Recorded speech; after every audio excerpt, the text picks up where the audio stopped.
conducted quite extensive consultations to set the priorities for the mandate and also the approach. And the idea was to develop thematic reports that could advance the understanding of a human rights-based approach to a just transition, but very much taking a transformative approach, working across sectors and across scales, looking at action locally, nationally, and also the importance of international cooperation. And while this year focused the two reports on the energy transition, both in the case of the report for the Human Rights Council on fossil fuels, and in the case of the UN General Assembly report on minerals, very much understanding how, of course, the energy sector is very much interlinked and has impact on all other sectors of our economy, but also on multiple dimensions of human well-being, and how important it is to understand those interactions, understanding what we need to do within the energy sector, but also implications and I think complementary action that we needed from a holistic perspective, and taking that full life cycle into account in other sectors are very much needed. Report on deforestation will become available by mid-June online.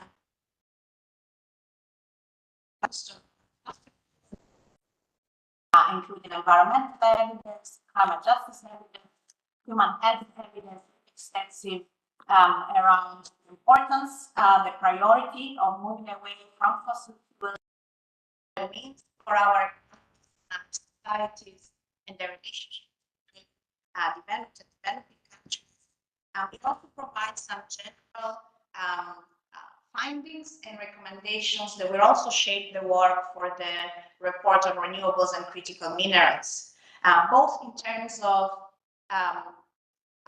understanding current levels of demand for energy, who they're benefiting, and the projections of energy needs that are currently driving our efforts in phasing out fossil fuels, advancing renewable energy, and also the search of critical minerals, and really understanding the human rights obligations applicable to, I think, an assessment of current energy needs and projections, and whether and who they're benefiting and who they're leaving behind. And I think that will be very important for the conversation today as well.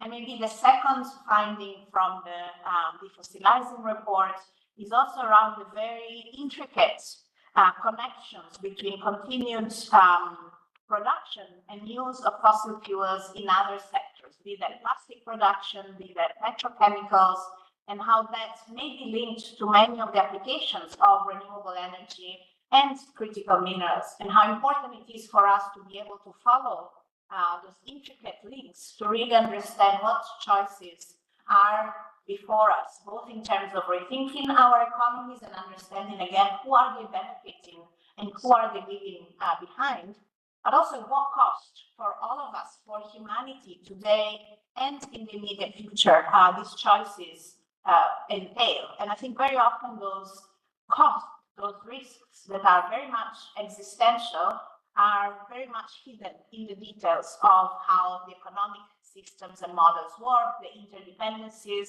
across economic sectors.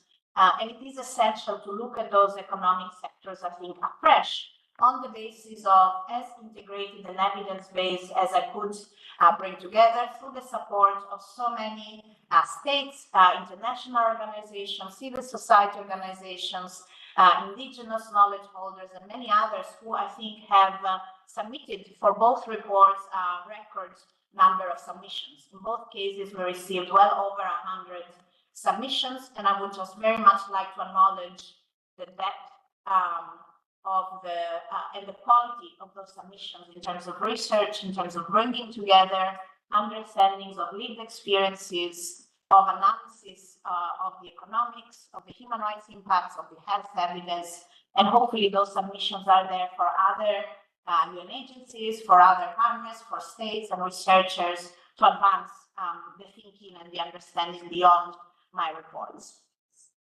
Now, to focus on the report on renewables and critical minerals, as you've seen from the questions for conversation today and for the submissions, I'm really keen to identify through, again, evidence, and there's extensive literature, both on critical minerals, I think very recently, but quite an extensive literature on different forms and sources of renewables, what we have learned in many years of pioneering and now well-established approaches to renewable energy development, what we understood in terms of benefits to the environment and to human well-being, locally, globally, and what we have understood critical about whether, despite best intentions, some forms, approaches, or scales of renewable development may actually be harmful to our efforts to mitigate climate change, may be harmful to biodiversity, to the global water cycle, or local access to safe water, may be harming indigenous people, human rights, the human rights of peasants or small-scale fishers, and again, really thinking about and understanding, which I think is essential, how sometimes local human rights impacts are also indications of more diffuse impacts on everyone's human rights, be that to food, to water, to a health environment, to health coming down the line. And again, the understanding of a more holistic understanding of thinking across sectors, across geographies, about all our interdependencies with all the substantive elements of the human right to a healthy environment. And to me, it is essential that while we need in this decade, as the intergovernmental progress of phasing out fossil fuels and advancing on renewables, any documented mistake, any documented negative impact, any lesson learned must be honored. And we can't afford taking any approaches that undermine both our progress in terms of climate mitigation, but crucially also potentially undermining adaptation or leading to more loss and damage, and make really treasure any maybe innovations, pilots, different approaches that show that maybe we might take a slightly different approach than the prevailing approach that seems more aligned with full protection of human rights and more holistic environmental understanding.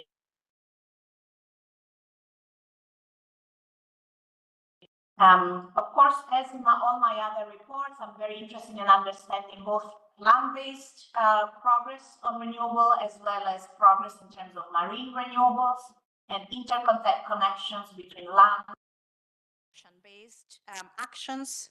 And so the importance of SDG 13 and 14 together for our human rights.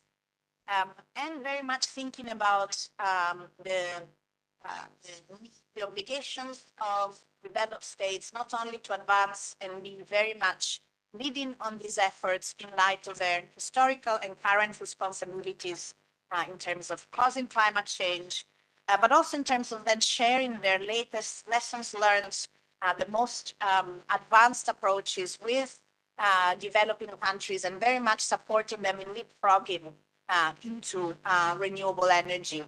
And how we can really think again with a very fine-grained understanding of what are the most meaningful approaches to financial cooperation, technology, and capacity to really ensure that, again, we do not repeat any mistakes that have been recognized as such in countries that had already been more advanced in terms of renewables, that we are very careful in not repeating any broader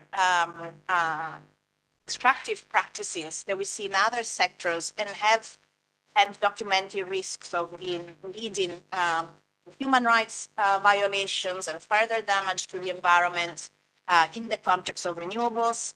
And finally, really looking at where the science is and how the understanding of our most advanced scientific understanding of renewables, the risks and the opportunities need to be made available, meaningfully discussed, and create spaces for mutual learning and genuine response to the priorities of developing countries, and particularly the ones who have already been bearing the brunt of climate impact.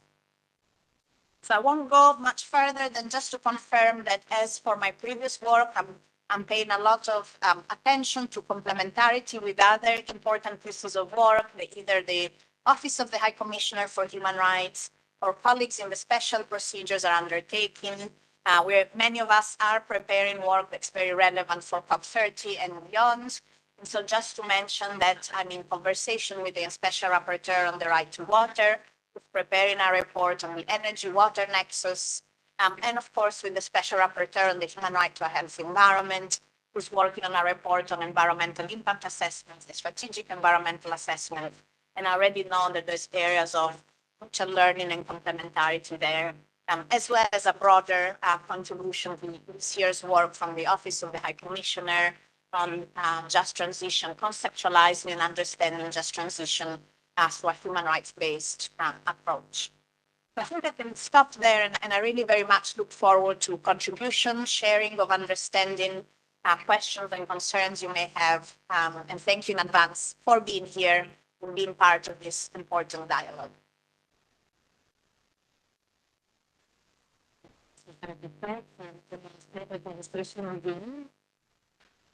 May I just ask you, when you ask for the floor, so that I can just to those who have nameplates or country plates, you can put them up, and when you start speaking, you introduce yourself.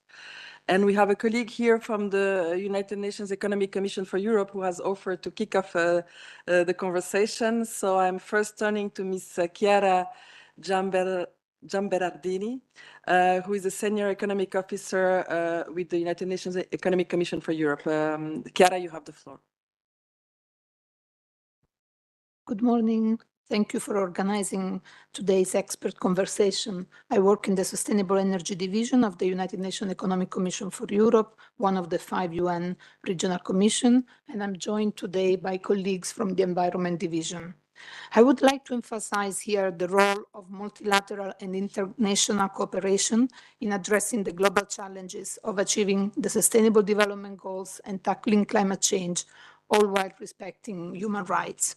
Ensuring we learn from past mistakes, sharing good practices, and making full use of available knowledge and tools, such as the frameworks and other policy tools developed by the UN, are critical to succeed. Climate change, which is driven largely by energy production, is one of the greatest threats to humanity and disproportionately affects the most vulnerable people and communities. At the same time, access to energy, particularly clean energy, can be considered itself a human right. It transforms lives and promotes sustainable development. For example, access to light gives children the opportunity to study after work, after dark. Electricity powers appliances like stoves and fridges that improve food security and health, for example, by reducing indoor air pollution. And distributed renewable energy can democratize access to energy by reaching remote areas without relying on national grids. To increase clean energy access while respecting people and the planet, we must put human rights and justice principles at the center. Energy production, whether conventional or renewable, depends on natural resources. Even renewable energy technologies like solar panels, wind turbines, and the infrastructure that supports them, including batteries, permanent magnets, and power grids, require critical raw materials. As global demand for clean energy grows, so does the demand for these materials, which are critical both for their importance to key industries and the high risks associated with their extraction and supply chains. Much of the materials needed for this transition has not yet been mined, since the technologies are relatively new. Therefore, recycling alone cannot meet demand, making continued mining necessary, at least for now. This raises an important question. How can we avoid the resource curse and ensure that communities in resource-rich regions benefit from extraction with full respect for human rights? We know what can go wrong. Mining has too often been linked to human rights abuses, land conflicts, especially involving indigenous people, child labor, gender-based violence, and unsafe working conditions, environmental degradation, and revenues fueling conflicts rather than development. But the resource curse is not inevitable. Many resource-rich countries have successfully overcome these challenges, achieving higher GDP growth and better development outcomes through effective resource management based on sustainability, accountability, and respect for human rights. There are positive examples of sustainable resource management that also promote and protect human rights. The European Union has adopted the EU Critical Raw Materials Act, a regulatory framework aimed at securing sustainable and responsible supply chains of critical raw materials within Europe and from international partners, emphasizing environmental and social standards. The Act mandates the use of the UN Framework Classification for Resources, a tool we have developed at UNEC. The African Union has adopted African Mining Vision, which over the past decade has laid the foundation for continent-wide sustainable mineral development. It provides a shared framework for resource management and reporting aligned with the UN Framework Classification for Resources, the UN Resource Management System, and the SDGs. Implementation is now underway with high standards for social, environmental, and economic sustainability. Regional efforts like these are key to avoiding injustice, conflict, environmental degradation, and human rights abuses. So too are global initiatives to strengthen governance and international cooperation. In 2024, the UN Secretary General's panel on critical energy transitional minerals was established to ensure that the global shift to renewable energy is both just and equitable.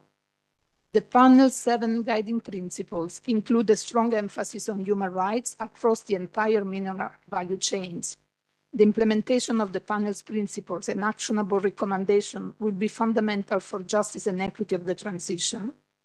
With the right governance structures and responsible practices, much of the harm traditionally associated with mining can be avoided. The goal is not only to secure the materials we need for a sustainable future, but to do so in a way that upholds and advances human rights for all. The panel calls for integrating the guiding principles into the accountability instruments already in place and asks bodies like the UN Human Rights Council and ILO to monitor compliance with human and labor rights. At UNEC, we are actively engaged with the Secretary General's Initiative on Critical Minerals and committed to implementing its recommendations. For many years, our Intergovernmental Committee on Sustainable Energy and expert groups have supported member states and stakeholders across the region and beyond in integrating human rights consideration into the full life cycle of renewable energy and critical raw materials. UNEC has developed a suite of integrated policies, guidelines, frameworks, and tools to promote a just transition to low-carbon economies and societies and the sustainable management of natural resources, most notably the UN Framework Classification for Resources and the UN Resource Management System. These tools integrate environmental, social, and governance criteria into the management of energy and mineral resources and help align resource governance with the UN Guiding Principles on Business and Human Rights, the UN Declaration on the Rights of Indigenous Peoples, and relevant SDGs. UNFC, the framework classification, conditions project approval on environmental, social, and economic viability, ensuring rights like participation, consent, non-discrimination, labor protection, and environmental health. UNRMS, Resource Management System, builds on this by incorporating human rights into governance and operational systems, promoting inclusive decision-making, gender-responsive planning, and the protection of indigenous and community rights.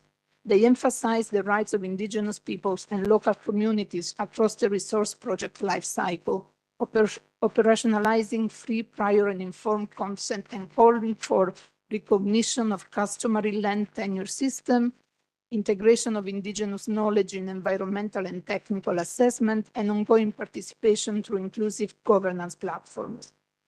Annual meetings of the Committee on Sustainable Energy and its expert groups provide a platform to share best practices, exchange knowledge, foster cooperation, and initiate dialogue for technical support and capacity building. The committee and its expert groups also advocate for the integration of gender equality into its approach to sustainable resource management. Recognizing that women are often underrepresented and disproportionately affected in extractive industries, they work to ensure gender equality and inclusion in the transition to a low-carbon economy. Through research and a working group on women in resource management, UNEC promotes gender equality and human rights in resource management. Other UNEC instruments also play a vital role. Countries can use UN multilateral environmental agreements to help address social and environmental issues linked to the expansion of critical raw materials.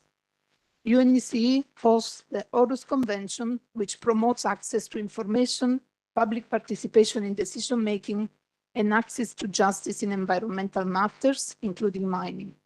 It includes a rapid response mechanism through a special rapporteur to protect environmental defenders who are increasingly under threat in connection with mining and resource projects. Other conventions, such as the ESPO Convention and its protocol on strategic environmental assessment, help prevent environmental harm from extractive industries and ensure health and environmental concerns are considered early in the planning. The Industrial Accident Convention supports risk reduction around hazardous mining activities, including tailings storage.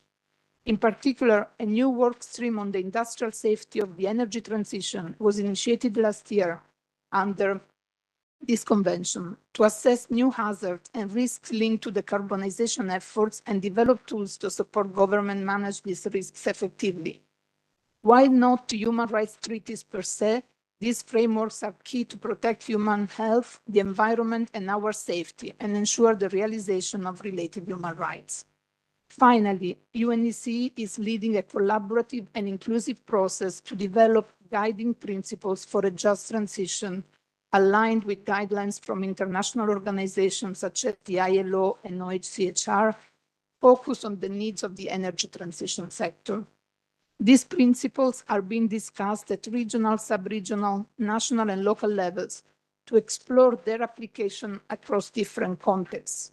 The overall goal is to ensure an inclusive transition away from fossil fuels, one that leaves no one behind and respects and promotes the human rights of all throughout the process. UNECE encourages its member states to use these principles as a benchmark for monitoring progress towards a just and equitable transition to decarbonized economies carried out in the full respect of human rights. Together, these frameworks translate human rights principles into practical tools for government, industry, and communities. We will share our tools and frameworks with the UN Special Rapporteur on Climate Change and Human Rights to support the forthcoming report to the UN General Assembly 80th session on the human rights impact of renewable energy development. UNECE remains fully committed to supporting this important work and contributing to a just, rights-based energy transition. Thank you. Very much, Mr. Van for this conversation. Indeed, a long statement on all the work that is ongoing at UNC and the various conventions it also hosts there. So for the newcomers to the room, we are now having the conversation with the Special Rapporteur. If you want to take the floor, raise your hand or your nameplate and introduce yourself. So the floor is now open for who I see that there's already a colleague here asking for the floor. So, yes. Thank you very much. I'm Francesca Mingrone with the Center for International Environmental Law, CIEL. Welcome back to Geneva, first of all. And first of all, we would really like to welcome this initiative in complement to your report on the fossil fuel-based economy. If we look at what's happening at the Human Rights Council, for instance, definitely climate change is very high on the agenda, but we keep focusing very much on adaptation and the impacts on human rights. And less so on mitigation. And so looking at, on one hand, what the obligations are of states to reduce emissions, and I expect that your reports that you will be presenting in June will look at that. But also, as you were saying, when you do reduce emissions, that respect human rights. You did mention working with other special rapporteurs. You mentioned water, the environment special rapporteur. But definitely, I can see your reports drawing linkages with other processes outside of the human rights realm. Definitely, there is a work stream on just transition under the Climate Convention. But we also hear concerning developments under the International Seabed Authority, where fortunately there's the human rights angle is really lacking. So I'm sure that your report can shed light on this process and also give more specific suggestions and guidance. And then, of course, processes related to procedural rights. Here in June, we will have, for instance, the meeting, the working group of the parties to the Aarhus Convention, and then there will be the meeting of the parties in November, looking at the Escazú Agreement. Because, of course, also when we discuss the question of renewable energy, critical minerals, issues around Indigenous peoples' free, prior, and informed consent, the effective protection and participation on environmental human rights defenders are central. And so I think your report can definitely shed light on that. And a final comment on the importance of looking at the structural barriers to a just energy transition. I think you touched upon the question of technologies transfer and intellectual property.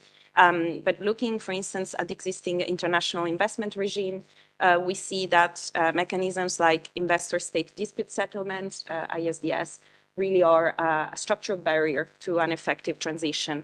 They constrain the regulatory capacity of states, sometimes have a chilling effect, and they target both developing and developed countries to really bring about effective change. And these constraints, of course, hinder the ability of the state, even with the best will, to move forward an effective system-wide transition, and also, of course, have very significant impacts on various human rights, including the right to health environment. So I think also shedding light on this element and this dimension would be specifically important. Thank you very much, and looking forward to hearing other interventions and the presentation of your report in June. Thank you. Thank you very much, Ms. Mingrone, for your inputs.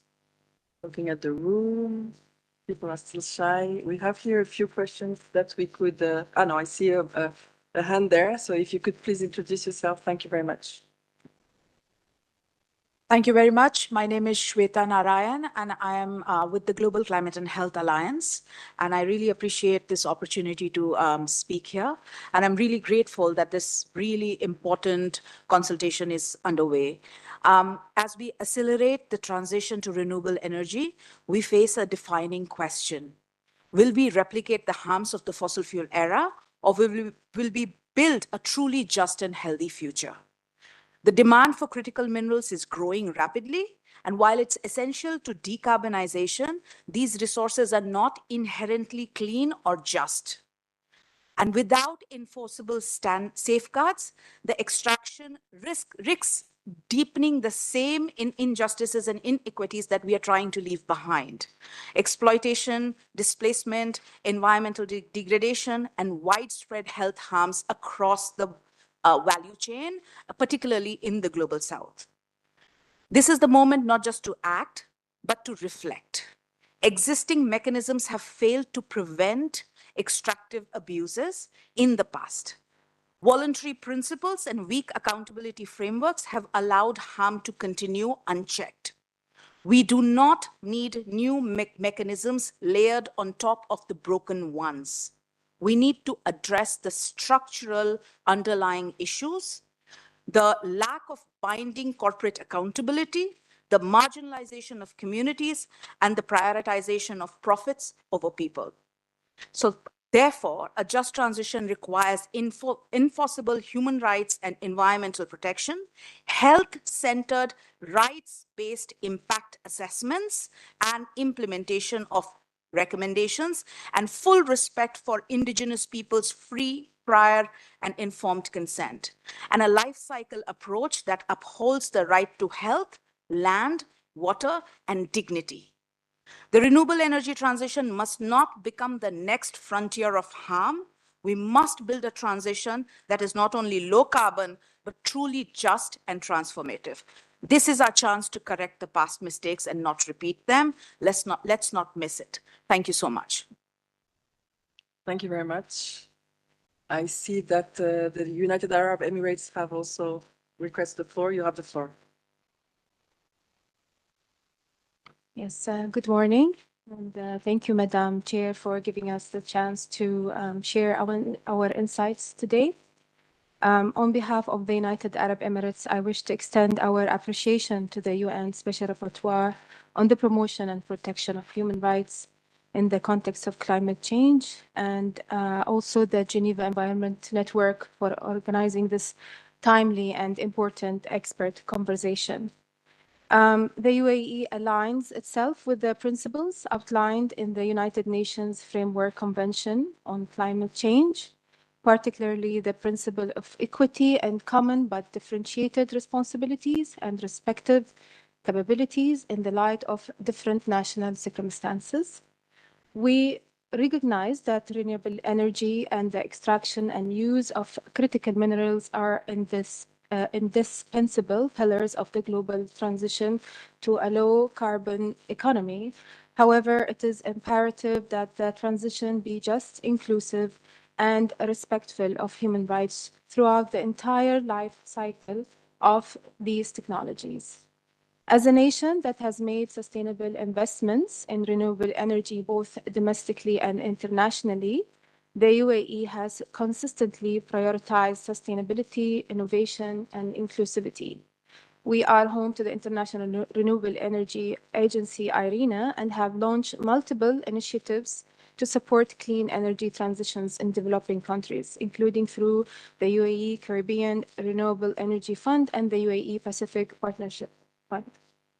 Moreover, in hosting COP28 in 2023, the UAE championed the concept of a just energy transition, ensuring that climate action supports development and upholds human dignity. In conclusion, the UAE stands ready to collaborate with all stakeholders, and we remain committed to achieving the objectives of the Paris Agreement and the 2030 Agenda while safeguarding the rights and well-being of current and future generations. Thank you so much, Madam Chair. Thank you very much, Yuri. I'm looking at the room to see if any hands. Yes, we have the South Center. You have the floor. Thank you very much. My name is Daniel Uribe from the South Center. We would like to thank the Special Rapporteur for the report, not only this one, but also the one on just transition. We would like to mention that the global shift to a low carbon economy will quadruple the critical mineral demand by 2040. These green energy pursuits brings new extractive pressures with significant environmental and social costs, which disproportionately affect marginalized populations, including women and indigenous communities in the global south.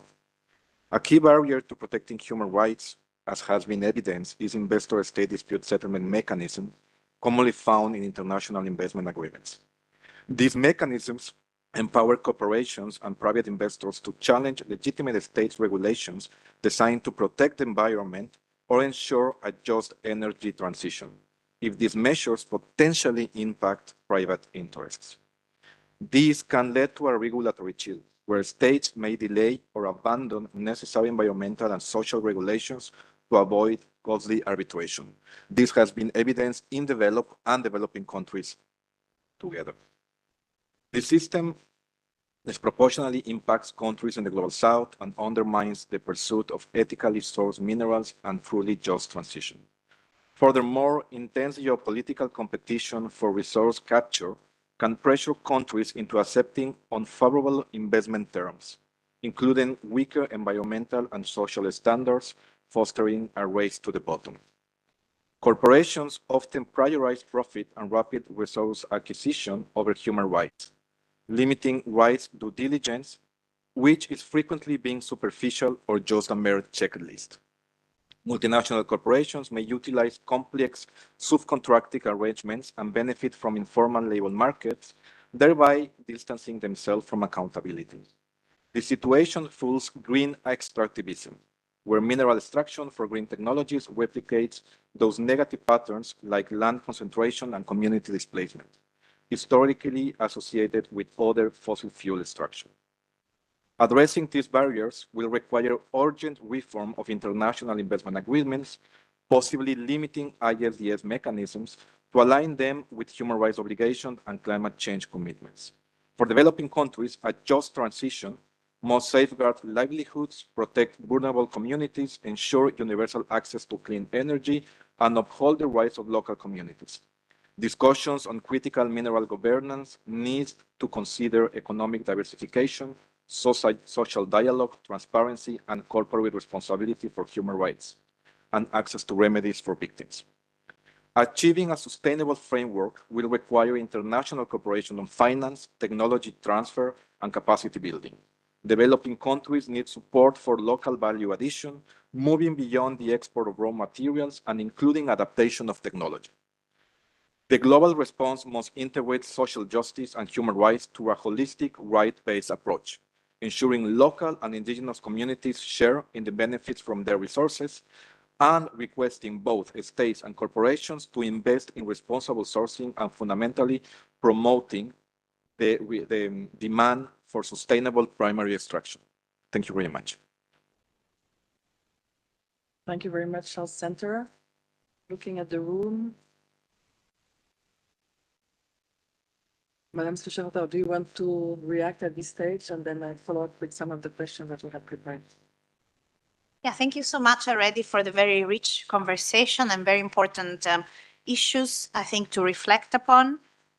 Maybe just to confirm that both reports will very much look also at the work of different UN agencies and international organizations, including International Financial Organization, in the context of both contributing and advancing a human rights-based approach to the energy transition, and also reflecting maybe critically when there are experiences that the action has diverted from a human rights-based approach. And so I really welcome all the sharing, I think, of information, lessons learned, and also ongoing preparation of guidance to states as a way also for me to contribute and my findings to that work. I think that point around environmental human rights defenders is essential. I mean, the reason I decided to focus on renewable energy and critical minerals this year is exactly because the vast majority of environmental human rights defenders I met last year in all the regions have shared their stories of harassment and violence, very much linked in particular to critical minerals, but also to some forms of large-scale renewable development. And as the colleague from the Global Climate and Health Alliance underscored so clearly, there's very so much lived experiences of these repeated patterns of violations that we are very aware of. We've seen time and again in several extractive initiatives, and now somehow we are allowing to be applied again under the label of climate action. So of course, everything that we have learned and all those experiences provide very clear indications of what should not happen. And I think the report will really try and do as comprehensive a job of collecting, I think, all the and clarifying those human rights obligations in that connection. But equally, I think it's really important to look at what we're learning, what we're trying to do differently. I thank the United Arab Emirates for their contributions, for instance, or their on innovation and on partnerships with, say, Caribbean states and Pacific states. What I'm really interested in that connection is understanding what has been possible in terms of dialogue, mutual learning, and understanding needs.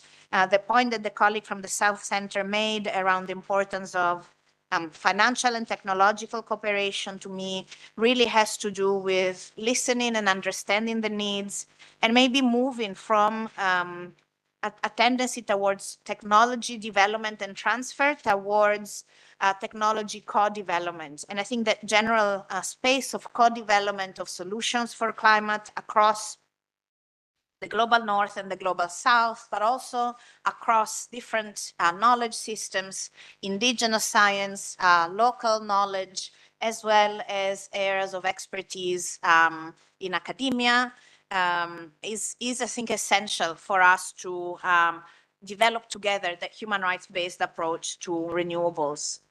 One aspect that I think has come up a lot is that of fair and equitable benefit sharing. This is an area of work I have looked into for almost all of my career as an academic.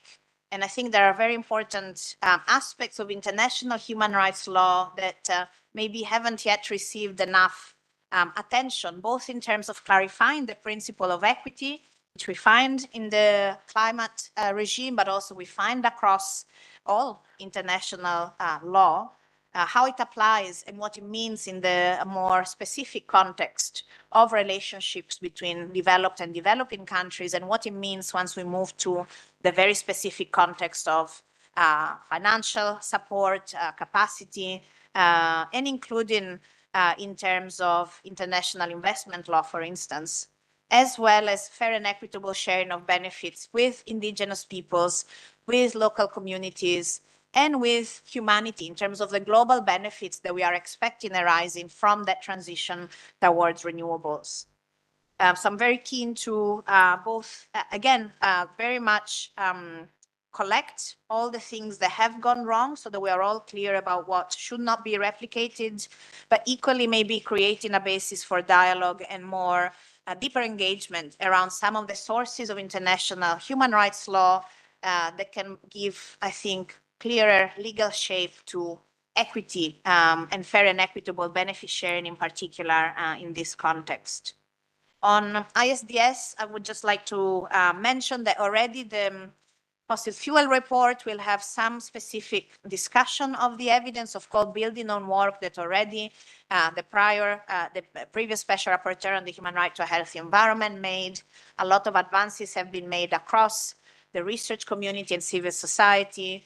And I think we are at a juncture where we have, I think, a really timely opportunity and, in fact, an imperative to look at international investment law and change practices for them, not only not to be an obstacle to the protection of the environment and human rights, but in fact become geared and specifically aimed at supporting a meaningful human rights-based approach to environmental sustainability and meaningful responses to the planetary crisis. All these are issues that, of course, the reports, I think, will wish to provide a normative basis for dialogue, but will need then follow-up action in different fora and at different levels. And again, I hope that once the reports are published and we have our dialogues here in Geneva, in New York, at the climate events and anywhere else in the context of the negotiations of an instrument on business and human rights, in the context of the plastics treaty negotiations, we pursue and explore together crucial areas of advancement and implementation of the recommendations. And I maybe welcome in advance any offer from states, organizations, and partners to support those deep dialogues about reflection and changing the course in areas where we know that the direction has been the wrong one. Thank you very much, Madam Special Rapporteur. I see that Earth Justice has requested the floor.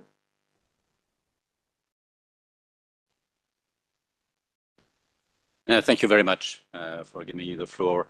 Thank you also to the Geneva Environment Network for organizing this network, which is really coming at a very timely moment. And I'd like also to thank the Special Rapporteur for the work she is doing, and also for the quality of the dialogue that she has developed since she started with her mandate in a field where this is absolutely very well needed. I'd like to say also that a lot of very relevant points have been raised by our different organizations with who we work closely, like Ciel, the Health Alliance, and the South Center. So I'd like to avoid repeating what they've said very, very clearly. If you allow me just a few points, just one is to remind so that we all have in mind that the issue of just transition started by requests from labor movements, and that the very first formulation was just transition in labor force. And that's what we find in the preamble of the Paris Agreement. And I think this is quite important to remind that, because as now the notion of just transition has become larger with very good and relevant elements for that, we must not forget, and unfortunately this happens too often, that there is still a huge challenge with the workforce. And we see too many approaches to just transition, not taking into consideration how do you deal with the workforce. And if you just think, as we see in so many places, that oh, the market will take care of it, that is just not true. And it's so much not true that when you have a place which is becoming deindustrialized, people just don't move out. They feel that they are just victims. And it's one of the very big problems we're having today. So depending how we deal with the question of just transitions, we might make the situation socially just worse, not improved. So I think this is really very, very important. Another element, it is very true that just transition has just huge progress in speeches and narrative. In reality, that's another story. In reality, what we see now is that a lot of the green energy, whatever we put in that, because this is also a debate in itself, but is coming as an addition to the current use of fossil fuel, generally speaking. And we still see an increase of fossil fuel. We see an increase of fossil fuel exploration. We are just blowing up carbon budget, which has been already clearly defined as what needs to be the limits in which we should be staying. We are not transitioning at all. Let's be very clear. Yes, you do have a number of steps, sectorially speaking or geographically speaking, where people, communities, or sometimes companies have started to do some transition. That is true, it must be recognized, because it's even more brave to do this today when we see that in reality, globally speaking, we have not started any transition, a little less even a just transition, and that the situation actually is even becoming worse for those who are becoming involved in that. And I'd like really to underline the importance of what you have said about defenders. Now, we can even see that people within industrial sectors are becoming defenders under attack, because precisely they are trying to promote green industry, they are trying to do some shifts, and now they are becoming targeted, which is something totally new for the people who are working in this field. So I think that the fact that today we are still adding and not transitioning is a real challenge, because it just means that in terms of perspectives in implementing and ensuring human rights, the trend is extremely negative. We are not going in the good direction at all. So what you said also about the impact, and what has been said by a number of people about also the negative impact of green industry, must be really taken very, very seriously. And I think we have to be very clear. The obligations that everybody has, industry, states, communities, in terms of industrial developments, are exactly the same, be it traditional industry or new types of industry. And it's very interesting because what we heard the UNECE presentation before, and if you see the jurisprudence of the Compliance Committee of the Aarhus Convention on on access to information, public participation, and access to justice, they have taken very clear positions in the way you have to implement the obligation under this convention, that the fact that this is green energy cannot be considered as an excuse to overcome the obligations that you still have. You need to consult, you need to give clear information to everybody, you need to have a process which is fair, and that the final decisions takes into consideration what has been issued, what has been produced within the consultation process. So I think here we have a clear line. There is no open door for more human rights violation, because that would be green energy. And we see that the trend is still going on like that. Recent statement that has been done even by heads of states just recently within the EU, for example, are extremely worrying, because basically they are almost giving through using codes.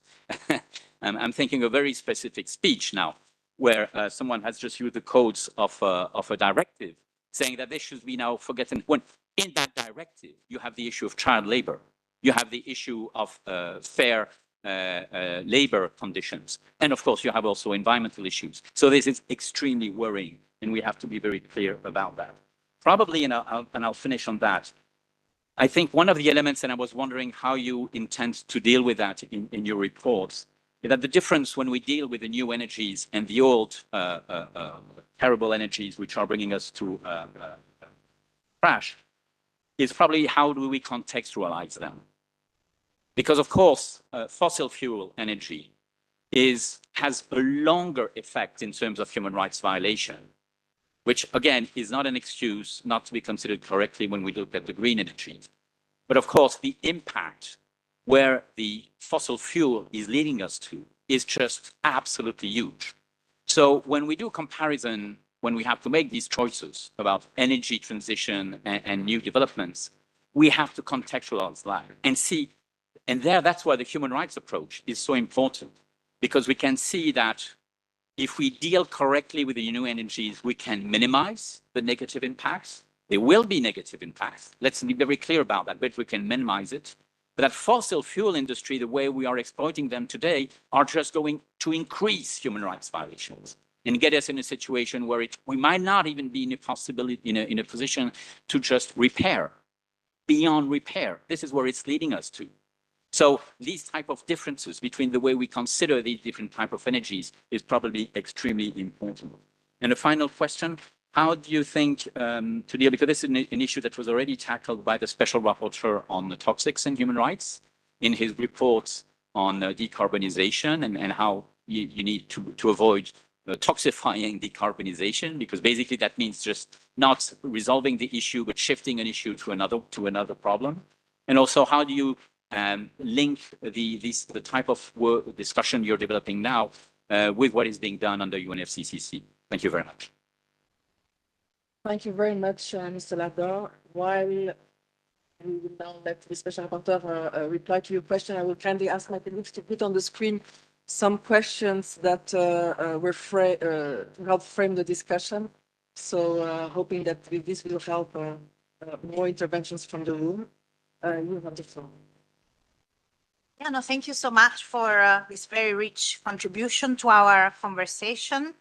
And I think, yeah, to me, one of the critical parts of looking at the two reports for this year is exactly the connection between the findings from the report on the full life cycle of fossil fuels and what it means, both in terms of those very complex links across sectors. And so in a way, why at first glance, we're thinking, well, if you look at fossil fuels and renewable, we're thinking about the just transition within the energy sector. The reality is that that expansion of fossil fuels is actually targeting other sectors, and in particular, our food systems, our health sector, and through use of plastics, through use of petrochemicals.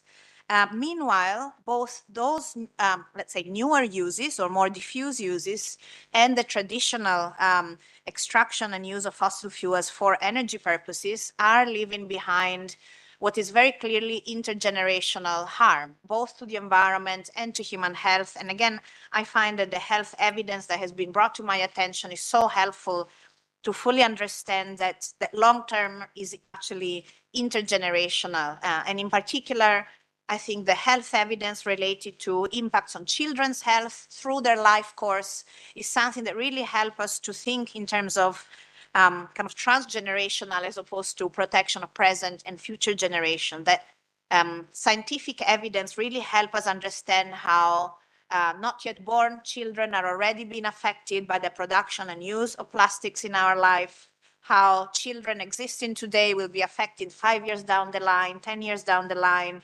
And that gives us a very clear scientific evidence to then draw legal implications for those intergenerational impacts. And to me, the legal implications are of two kinds. One kind is the remedies, and really thinking, even if something may appear beyond repair, this is where we need to apply our best legal minds, scientific minds, and kind of transformative thinking in terms of effective remedies. And in a way, it's both the remedy to the immediate needs, but it's also the structural remedy. How do we move into an economic system that prevents and addresses in meaningful ways that long-term, in fact, intergenerational harm?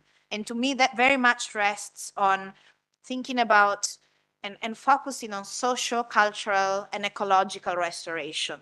And I think there is a lot, and that is the essential companion to effective enforceable guarantees of non-repetition. The second side to this is our planning, our transformation of the current system and what has made possible for such long-term harm to happen in the first place and to continue, and for that source of harm to continue to grow. And partly, I think the finding from the Human Rights Council report is how we need to bring together evidence across sectors and across impacts on human rights that are still not fully connected with one another to really get the full sense of the magnitudes of what we are, what this is costing to our human dignity, to our humanity, the full cost of having fossil fuel extraction and what it means for the people living near, what it means for the people whose water sources, whose health is being affected even at a certain distance, what it means in terms of air pollution and the damage it's making to every single organ of our body, what it means for our mental health, what it means for our consumption of tools, our consumption of food, our consumption of products that insert plastic in our bodies, in our brains, and what that means in terms of the lack of that full picture being present to every person in this planet to really be aware of what decision is really at stake in that phasing out of fossil fuel. It's not just switching one source of energy with another. It's really changing the direction of how we are supporting our lives, on the apparently supporting our lives on this planet, but actually deeply undermining our lives and well-being and minimum levels of health and any potential for flourishing on this planet. And so I think that I will definitely, and I have built on that work around decarbonization and detoxification, but I have, I think, hopefully brought it a step further. And this is why the title of the report has moved into defossilization, because it's about having an even broader, fullest understanding of the environmental and human rights impacts of the full cycle of fossil fuels across sectors. And what that means is also thinking not about just fossil fuel phase out from the energy sector, but really going through any other sources and uses that are effectively leading to even a further expansion of fossil fuel extraction and production and use, which is, I think, still happening under the radar for many sectors of civil society and I think the public. Yeah, maybe I'll stop there for now. Thank you. I see that UNEC has requested the floor, and then the gentleman. We'll start with UNEC. Thank you very much for organizing this expert conversation on this really important cross-sectoral topic. My name is Joseph Arandris. I'm with the Environment Division of UNEC as an Environmental Affairs Officer, and I work for the Secretariat of the Industrial Accidents Convention. So building on some previous points, I would like to draw attention to a specific area that's important to preventing and mitigating harm to people, as well as workers and the environment along the life cycle of renewables and critical minerals, and that is industrial safety and technological disaster risk reduction. So the accelerating demand for critical minerals that are essential to produce renewable energy and battery technologies underscores the urgent need to prioritize industrial safety throughout the entire life cycle. And without robust safety measures, these materials pose significant risks to people, the environment, as well as economies, and also investments in energy technology, for example. So some recent industrial accidents illustrate evidence of potential hazards. Earlier this year, a tailings dam failure at a copper mine in Zambia released toxic water into a major river, which led to contaminated water supplies, diminished aquatic life, and damaged agricultural fields. Last year, there was an explosion and a fire at a lithium battery factory in the Republic of Korea, whereby over 20 workers died. There were numerous injuries and concerns of contamination in the surrounding urban area. Also last year, there was a fire at a critical mineral recovery and battery recycling center in the United States of America, which prompted evacuation orders and shelter-in-place directives due to the release of different substances. In 2023, there was an explosion of oxygen tanks in a fire at a nickel plant in Indonesia that took the lives of 18 people and injured 40. And we've also seen several fires breaking out at large-scale battery energy storage systems, including in Sweden and France recently, and explosions and leaks related to hydrogen and ammonia fuel and using those as energy vectors as well. So such incidents not only threaten the immediate health and well-being of affected populations, including certain demographics in disproportionate ways in some cases, but they can also have long-term environmental and economic repercussions. So when accidents occur near a border or a transboundary watercourse, their impacts can also extend and be felt across countries. So this highlights the need for international cooperation on this area. Moreover, the increasing severity of climate change heightens the risk of natural hazard-triggered technological disasters. So floods, extreme heat, wildfires, and beyond can trigger accidents, or NatTech events, we call them, and exacerbate the dangers that are associated with renewable energy developments and critical mineral processes. And this really necessitates comprehensive risk management strategies. So to address these challenges, the Industrial Accidents Convention is an instrument that supports the protection of people and the environment through prevention, preparedness, and response to accidents. And it provides a regulatory framework for risk assessment, land use planning, public access to information, and participation in decision-making, contingency planning in case of emergencies, mutual assistance procedures, and transboundary elements. So actions can be taken to prevent these accidents and mitigate them as we move through the transition. And so recognizing that there are emerging risks, and some risks are not fully understood yet related to critical minerals and hydrogen, for example, UNECE, the Secretary of the Convention, has initiated a dedicated work stream on industrial safety of the energy transition, whereby these new hazards and risks will really be assessed through decarbonization efforts, and new tools will be developed to support governments worldwide manage these risks effectively. Also, the Conference of the Parties to the Convention recently established a dedicated expert group to provide strategic guidance and policy recommendations in this area, which may be of importance to you and your work as this develops. In addition, UNECE has developed a really comprehensive many resources to enhance mine tailing safety, including safety guidelines and good practices, which can also be applied worldwide. And these offer concrete tools for policymakers and industry stakeholders to really improve safety at tailings facilities and prevent and mitigate accidents and their consequences. So as a final point, by integrating industrial safety considerations into renewable energy developments and critical mineral processes, we can better protect human rights, promote environmental sustainability, and move closer to achieving the SDGs. And the Industrial Accidents Convention serves as an instrument in that respect. Thank you so much. Thank you very much. You have the floor, and if you could introduce yourself. Yeah, sure. So my name is Isam Khatib. I'm a specialist in sustainable development and human rights from Syria. So maybe, let's say, most of my talk would be focusing a little bit more on the context, on the Syrian context.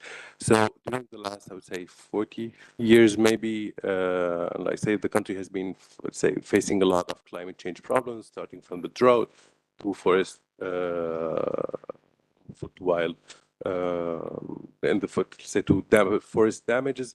And then during the last 15 years, because of the war, we faced direct impact, like the informal refinement, which damaged the soil, the camps in the north, which was established on agricultural land. So we faced lots of problems, not mentioning also the other aspect, the human rights violations we've committed during the last 15 years. So we have been under, let's say, difficult situation on both, which has been always put, let's say, the impact of the human rights impact of climate change as a secondary issue. I mean, yeah, so we're in a war now, but if you're looking at, we need to get the fuel. So if it damages the soil a little bit, it's not a big deal. We need to focus on the on other aspects. Now, I would say after that, with the political change that happened a few months ago, we are seeing, let's say, we've been facing, I would say, the same narrative but from a different angle now. So yes, right now we are recovering. We need to, let's say, to start the reconstruction. The sanctions are being lifted. So we started, let's say, seeing we hopefully starting seeing the investment going. It was like infrastructure is almost damaged. They say we have like 2 or 4 hours electricity a day. So the investment is hopefully going to go on, but with a nascent government where I would say we don't have a very clear frameworks to say how can we make sure that human rights are respected when doing any this, let's say when I would say reconstructing the country. So what I'm asking is like what would be your recommendation? Say how can we, let's say, and again thank you to both for the special rapporteur, also for the Geneva Environment Network, which thankfully to the newsletter that I knew about this even, so I got just registered. So how can we mainstream? Because like at the end, huge knowledge has been accumulated during the last 30 years, but the country is, let's say, might be, let's say, starting to use them recently. So how can we help, say, to leverage this knowledge, either through civil society or through the government or through private sector? This is this first question.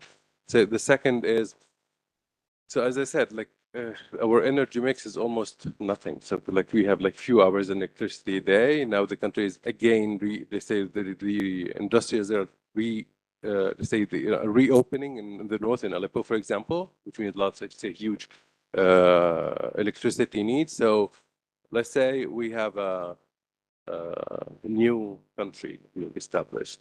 So what would you think the best case scenario for the energy? Because like now we could either go the easy way, just fix the stations, send more fuel the electricity, or because like we're gonna rebuild it anyway. So if it's in the best case scenario, what would you think that we should be pushing for? Because like as then like having complete green energy, yes, it's good, but like it needs frameworks. Otherwise, it would be damaging the environment from a different angle. Thank you so much.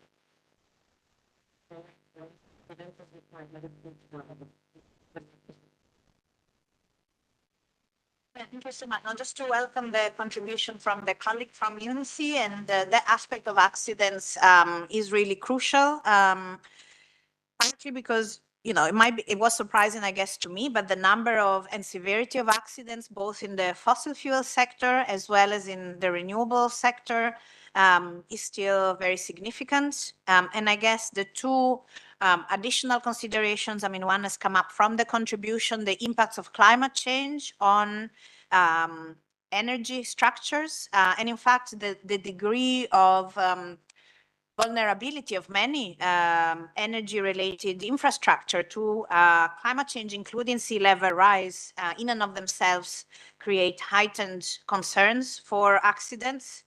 But at the same time, I think the other thing that has been underscored in the Human Rights Council report and will be further explored in the Renewables report is also the conglomeration of fossil fuel and some renewable or recycling facilities in sacrifice zones, and what that means then for accidents and how accidents are prevented, and those, again, disproportionate impacts on human rights holders who are already bearing an unconscionable burden from those sacrifice zones. And I welcome, particularly those reflections and the evidence already existing also on the recycling facilities related to critical minerals, because on the one hand, we have, there is hope for recycling to help us limit the harm and intensity of mining. On the other hand, we still need to be very vigilant around everything that we have learned about whether some of the recycling facilities might reinforce dependency on fossil fuels, as well as raise other issues, either related to expanding sacrifice zones or expanding risks related to accidents as well. And on the situation for our Syrian colleague, of course, that opportunity for reconstruction offers both a possibility to take a different course, as well as the risks and, of course, the urgency of responding to needs. I'm in my 2-country visits, I've become very worried about infrastructural developments, even as a response to climate-related loss and damage or other needs, because that is often undertaken without sufficient understanding of negative impacts on the environment. And unfortunately, with that, further negative impacts, particularly on, say, access to water has been the case. And for the communities who are already bearing the brunt of the human rights impacts of climate change or conflict. I think the issue, there's two, well, maybe three aspects there. One is the lawmaking side. So the trying to fully seizing the opportunities of building a human rights centered approach to both like democratic reconstruction as well as the economy and society. And legal guarantees are essential to make sure that those procedural rights that which I've heard are essential across the board of the transition are respected, but also to raise the awareness maybe in sectors that are still not necessarily understanding their responsibility of contributing to a human right to a healthy environment. And that can be the kind of infrastructure development, including in terms of bilateral cooperation and multilateral cooperation. So there's the kind of the investment side as well that can be shaped by that lawmaking side. And I guess, and the other aspect which you have already alluded to is how to ensure through the human rights-based approach, not just in developing legislative guarantees, but really nurturing a dialogue and recognition of expertise based on the lived experiences of those who have been impacted by war, who have their own understanding of climate impacts and other impacts, and who should be seen and recognized as equal experts and any other experts who are available for the reconstruction.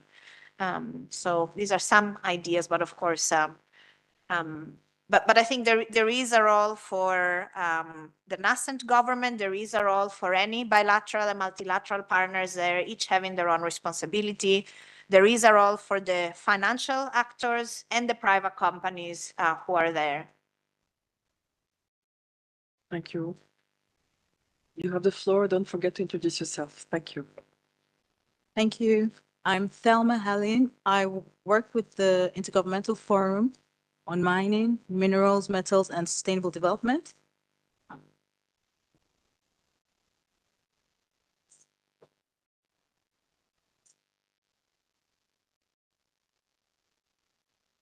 Sorry for that. So I'm a policy advisor with the legal team, and I also lead the IGF's relations with African governments. I'm a human rights lawyer by training, so yeah, very interested in human rights in the mining sector. So obviously, I just wanted to comment on some of the guiding questions that we had up there. And first of all, say I was very excited to attend this because given our work, both on critical minerals, which is an area where we're trying to get to and understand better how to advise our member states, the recommendations of the special rapporteur will be very useful for us. So I first of all wanted to comment on the barriers of government's regulations on business conduct, which is obviously an area where we have been able to analyze. And if we're going to speak specifically about countries from the Global South and maybe African countries where for us, I mean, based on our analysis, we see a lot of the critical minerals are located there, but where also there's the interest to develop. So I think one of the major barriers that we can identify is governments trying to balance attracting investments and protecting the people. So yeah, and that is one area where IGF has really tried to give good advice, good recommendation. But yeah, it is still a little bit of a barrier because it's not an easy balance to find. Even last year during our AGM, we had one session where we titled Putting People First, where we did say that one of our recommendations is that in certain cases, the best option is to not mine. And that is obviously a very hard decision for a government to take, especially when mining would bring investments, economic growth for the countries. Yeah, so that was the first thing I wanted to comment on. The second thing was on good practices in integrate good practices. Yeah, I think that's it up there. So for traditional mining and which will also be the techniques used for critical minerals. That's apart from when we're mining tailings, where we mining tailings. One of the things I think we are looking at, we know that environmental and social impact assessments are very important. So now with the ramping up of mining, and we know that we need more critical minerals for the transition. I was just thinking that how about that more and more we're looking at how we can either integrate for those who don't already or strengthen human rights impact assessments in these ESIA processes. And obviously that would also be something that some of your recommendations would be helpful with. Yeah, thank you. Thank you very much, IGF, for your inputs. You want to react? I don't. Oh, happy to. Thank you so much. It's really great to hear that the timing of the report can contribute also to your own efforts. I think on that point on attracting investments, maybe some of the considerations in both reports are about understanding the role of business, specific business enterprises, specific sectors of business in the context also of decades of climate disinformation. I think it's really essential to very much look at that, while there is an attitude towards, well, we need investment and we need to engage with the business sector, not all business actors behave and share information in a way that allows for very careful screening.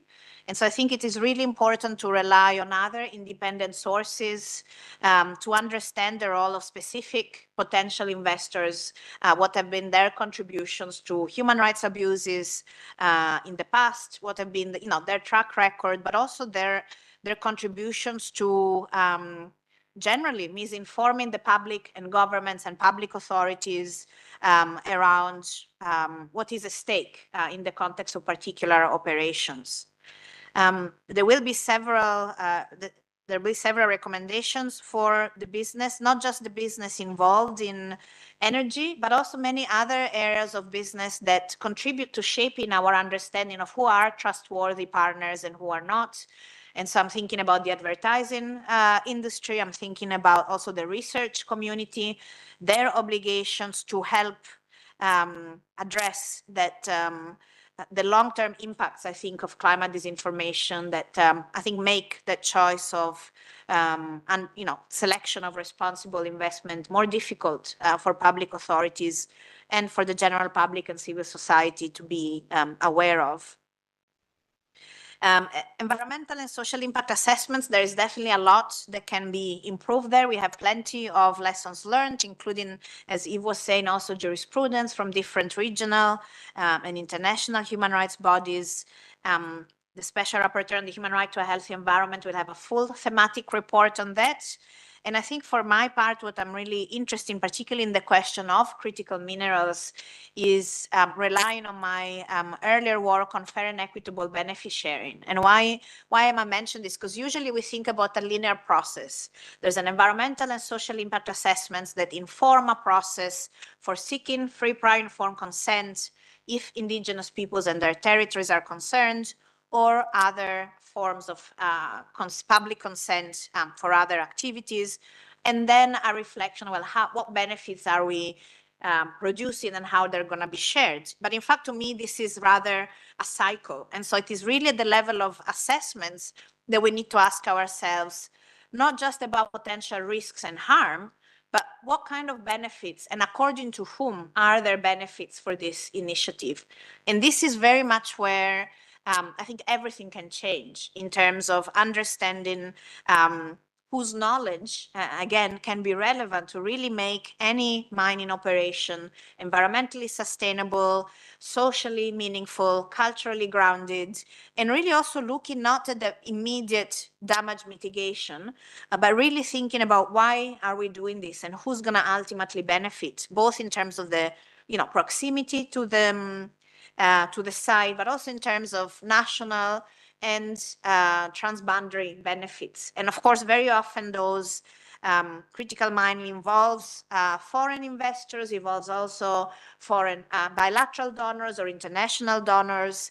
And so understanding the benefit sharing across scales is really crucial.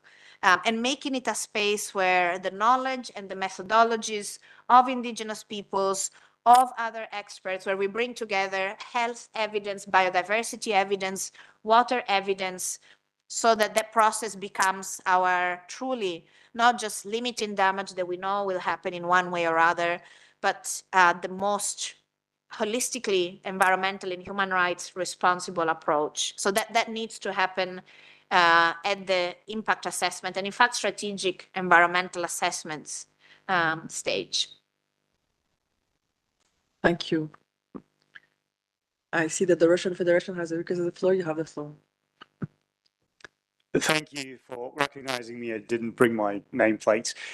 Indeed, I'm from the mission of the Russian Federation here in Geneva. And thanks a lot for organizing this meeting. It's a very interesting discussion.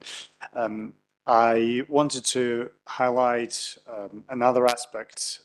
In the decision of COP28 in Dubai, one of the global efforts that parties were called upon to contribute was the acceleration of zero and low emission technologies, including inter alia renewables, nuclear abatement and removal technologies such as carbon capture and storage and utilization, and particularly in hard to abate sectors, and low carbon hydrogen production. Beyond renewable energy, there's also the recognition that transitional fuels can play a role in facilitating the energy transition while ensuring energy security. And those particular provisions were agreed by parties in that decision for good reasons, since it seems that the shift towards renewable energy is not an easy process worldwide. First of all, there's not enough funding out there to implement this on a global scale or once and for all. And also there are many other challenges associated with this, not to mention the possibility of application in various regions and countries, bearing in mind all the societal aspects that you, Madam Special Rapporteur, know much better than I do. In this respect, I was wondering, how do you take these aspects into account when you're assessing current and potential impacts of energy transition on societies? Thank you. Sorry, because I don't see any. Then we have the motion lines, but maybe I'll let you answer and then. Oh, thank you so much for this really interesting contribution and really important question. I think what I've been thinking around that is both trying to understand the science around the limitations or in fact the possibilities of a transition to 100% renewables. So without potentially reliance on other measures. And so I'm interested in looking at that aspect of the evidence and what it means in terms also of the funding, the processes, the collaboration, and regional and even local differentiation. And this will be part of the GA report. I think some of the things I've been learning so far, for instance, is how the kind of like the engagement with relevant scientific developments by also international agencies who are contributing to this dialogue and in a way are usually the reference point for some of the international processes. So this is an aspect I'm quite interested in offering contributions from my report in terms of evidence.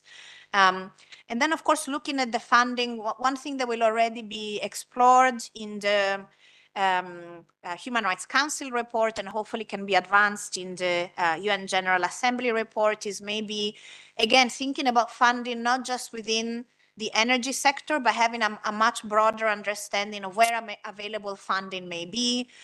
For instance, I'm having a growing interest in a separate but very relevant negotiations of the UN Tax Convention and understanding what we're understanding about potentially available funding that at the moment may be lost due to the complexities of the tax system, but also really understanding how some of the ongoing research, so in the academic domain, can give us indication of where and how we could best prioritize funding to really advance the progress in terms of phasing out fossil fuels and advancing into renewables.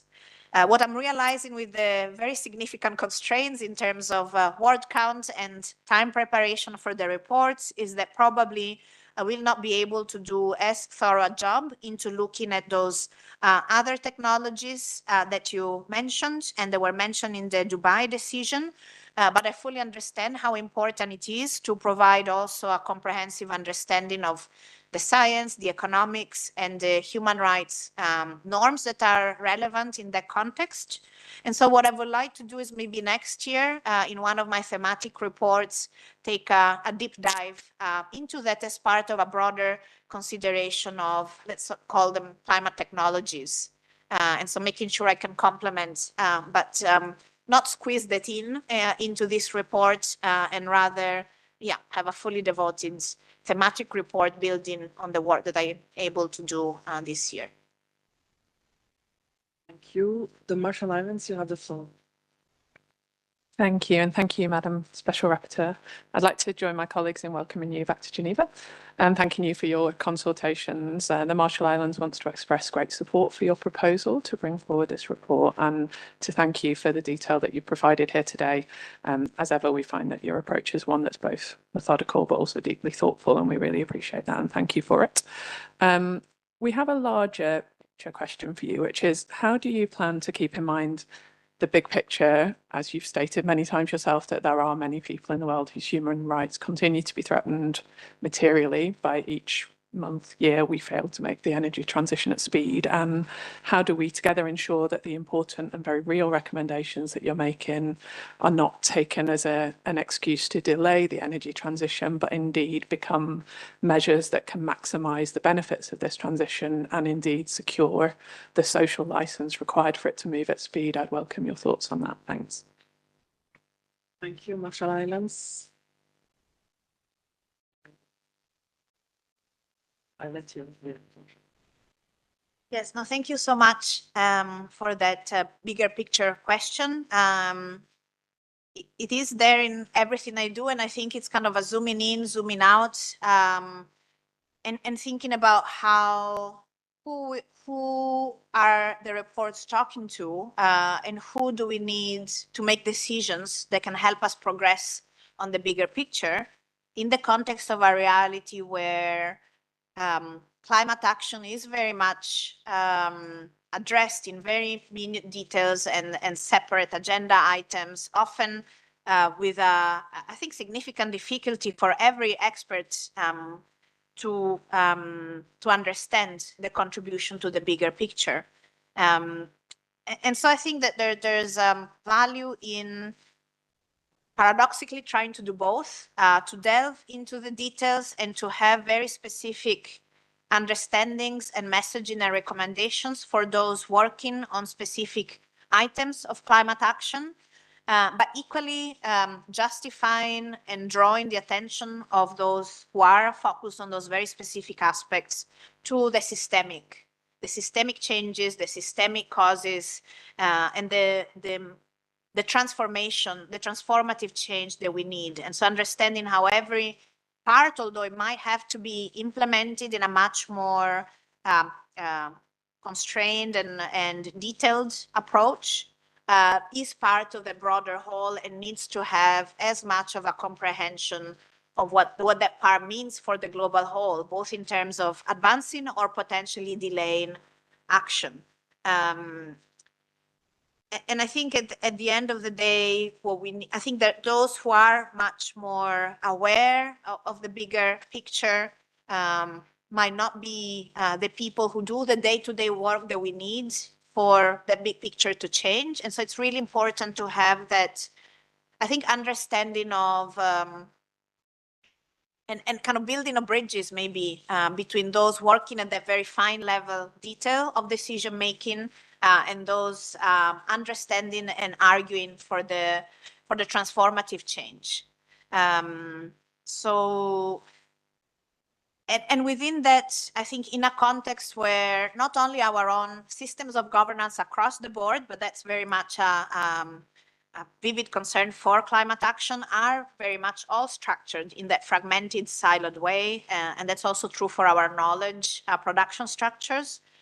But also in that context of decades of climate disinformation and climate obstruction, which are now very clearly researched and understood. And so what I'm trying to do in my work is both in terms of the work going into the reports, trying to bring together evidence on the connecting evidence on the system-wide understanding and the implication and the evidence on climate disinformation and obstruction for having limited that system level understanding being a much more widespread and common knowledge, which I think is still is a big barrier for all concerned public to be much more invested and clear-minded around the changes we need, but equally be bringing it into the context of the understanding and the benchmarks for those taking those much more finer grained decisions that we know contribute in one way or another to the system-wide change. So that's what the reports are trying to do. You will let me know when you see them whether I managed to achieve a good balance, but I think this is the paradox we need to embrace. And then there's what happens after the reports are written and shared and discussed here. And this is something that I'm very keen to. Me, system change can happen. You never know when it's going to be actually tipped, but we know that we need efforts across level, across scales, different actors playing their own contribution. And so I'm very keen with the events that we can organize around the interactive dialogue here in Geneva, but in fact, in any other international setting I may be present, to explore with all of you who can take action on any of the recommendations I can provide.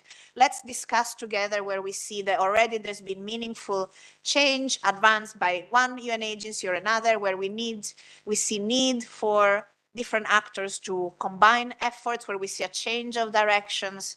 So I'm very keen to have these really strategic conversations. I'm very open, again, mutual learning conversations around what we know is already in course working towards a certain recommendation, and where we see that potential or actual problems and needs for change. Very much looking also at action at the local level, at the subnational level, more and more really that thinking and that, again, gathering the learning that then can spur change at other levels. And hopefully, I think there has been a really good, through that process of consultations last year, through all the dialogues that I'm entertaining this year in the preparation of the reports. This is also relationship building, is that already understanding who is willing or able, has knowledge, resources, or initiative to help with that thinking and action, kind of building action plans around the recommendations and how they can be implemented.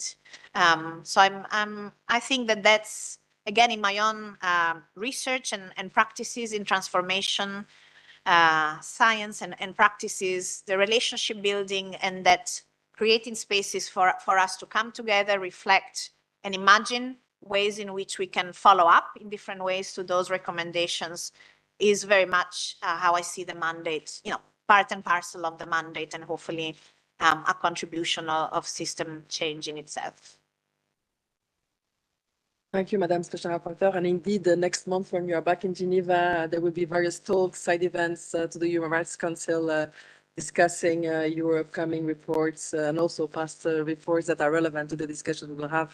So don't hesitate to engage with us if you want to be involved in the preparation of some of these events. I don't see any other nameplate or hand ups. Let me turn to you. No, they are not. I'm turning to you. Would you have any questions to our audience here before we close? Yeah, no, I think if I know the period for submissions for the report is closed, and as I said, we received a record number of submissions. I'm just wondering if any of you is aware of relevant work, maybe in other regional commissions of the UN, also within research institutions or your broader networks, and you wish to share some key insights that haven't come up in our conversations yet. That will be really helpful. And otherwise, I think any also hopes in terms of what you're hoping those reports can achieve. Some of you mentioned, of course, the international climate process itself. I think there's already a lot of preparations leading up to COP30. So if any of you has any specific ideas or insights that you wish to share, or also call for maybe bringing together efforts into that process, I would welcome that. Maybe it's a good time also to mention I will be attending the Bonn intersessional climate meetings, at least for the first week and weekend. So I'm very available to participate in events that partners may organize, as well as have any other conversation that you think may be helpful to see how and if and how my reports can contribute to that process. And yeah, so these are some of the things that I'm also interested very much to hear from you if you have any further thoughts to offer to the room.